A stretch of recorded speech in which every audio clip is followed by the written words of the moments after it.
Some people really love their life to sit around and f*** off. When I sit around and f*** off, I don't like me. My whole life, I was convinced, when I was a young man, I was convinced I was a loser. Absolutely convinced. Until I started getting really good at martial arts, I never thought I was good at anything. I just had a very low self-esteem. And I was limiting myself by what I thought were other people's opinions of me. This is when I was a really young kid. And I didn't figure this out until I was like in my 30s. But I think that you absolutely can be limited by your perceptions of someone's definitions of you. But you can break through that stuff. That's what you break through with discipline. That's where you break through with hard work and concentration and focus. And that's why it's so important to have like either a discipline or an art or something that you're trying to create or something that you're really focusing on. Because if you don't have like a point of focus as a human, I think it's very hard to get through this life and have an appreciation for true struggle. Because our physical struggle with what our bodies are designed for, the caveman of 10,000 plus years ago, our bodies are still designed for that. That physical struggle doesn't really manifest itself when you're sitting in front of a cubicle, in front of a computer in a cubicle, in this unnatural position all day. I think the whole situation is very confusing for the human body.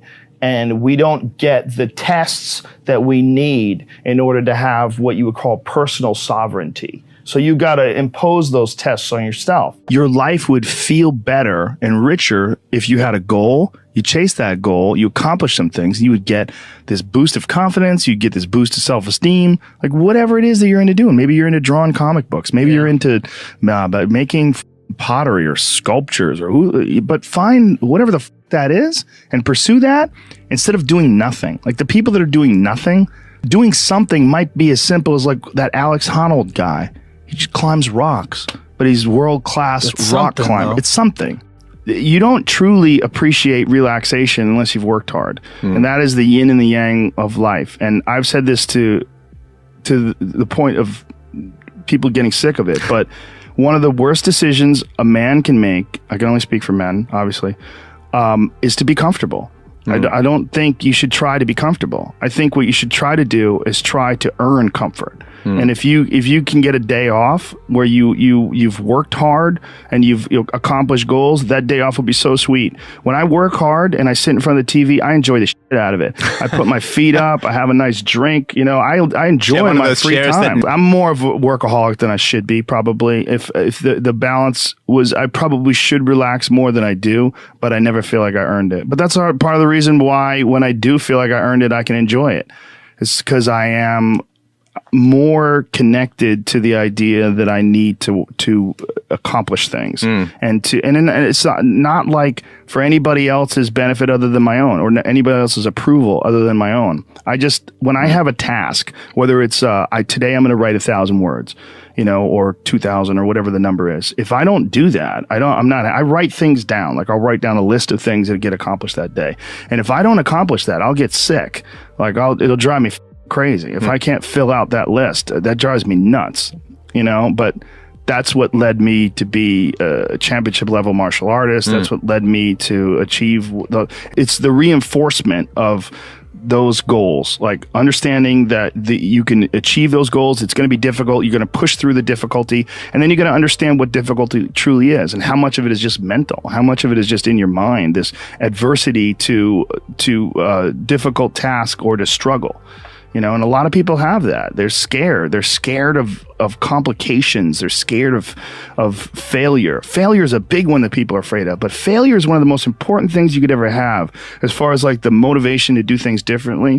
One of the reasons why I think that I'm good at friendships and relationships is because I've failed at them in the past. One of the things that I'm good at comedy is because I bombed on stage.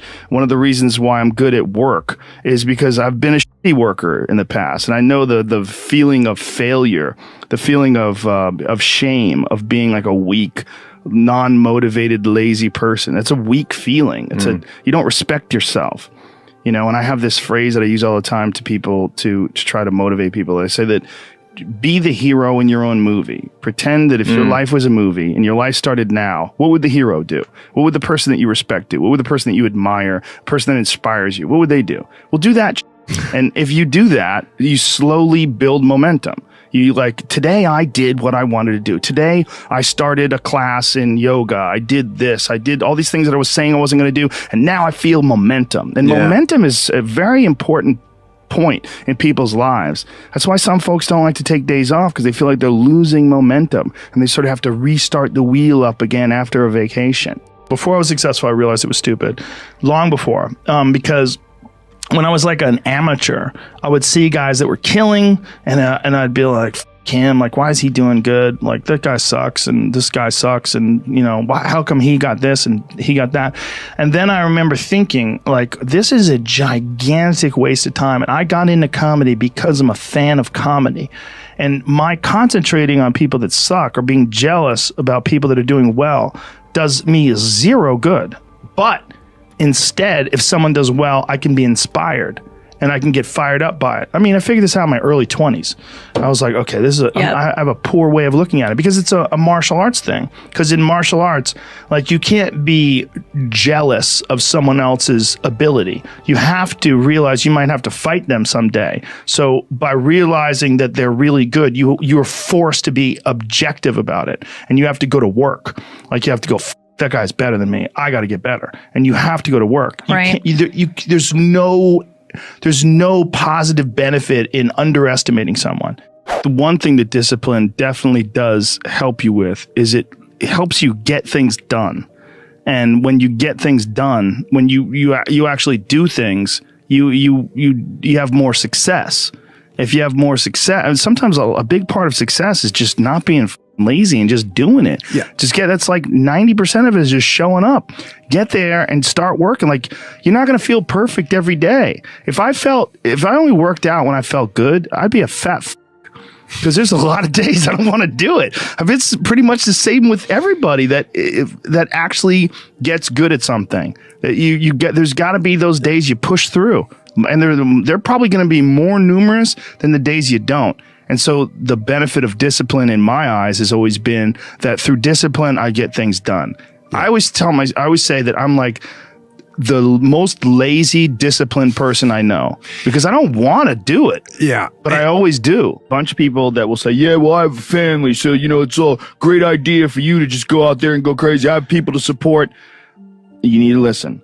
Stop saying that. Stop saying any of those things. Every single person who has ever done anything worthwhile or exceptional or difficult or extraordinary, anyone, whether it's great artists or authors or mathematicians or whatever it is, everyone encounters difficulties. There is no easy road. It does not exist. It is impossible.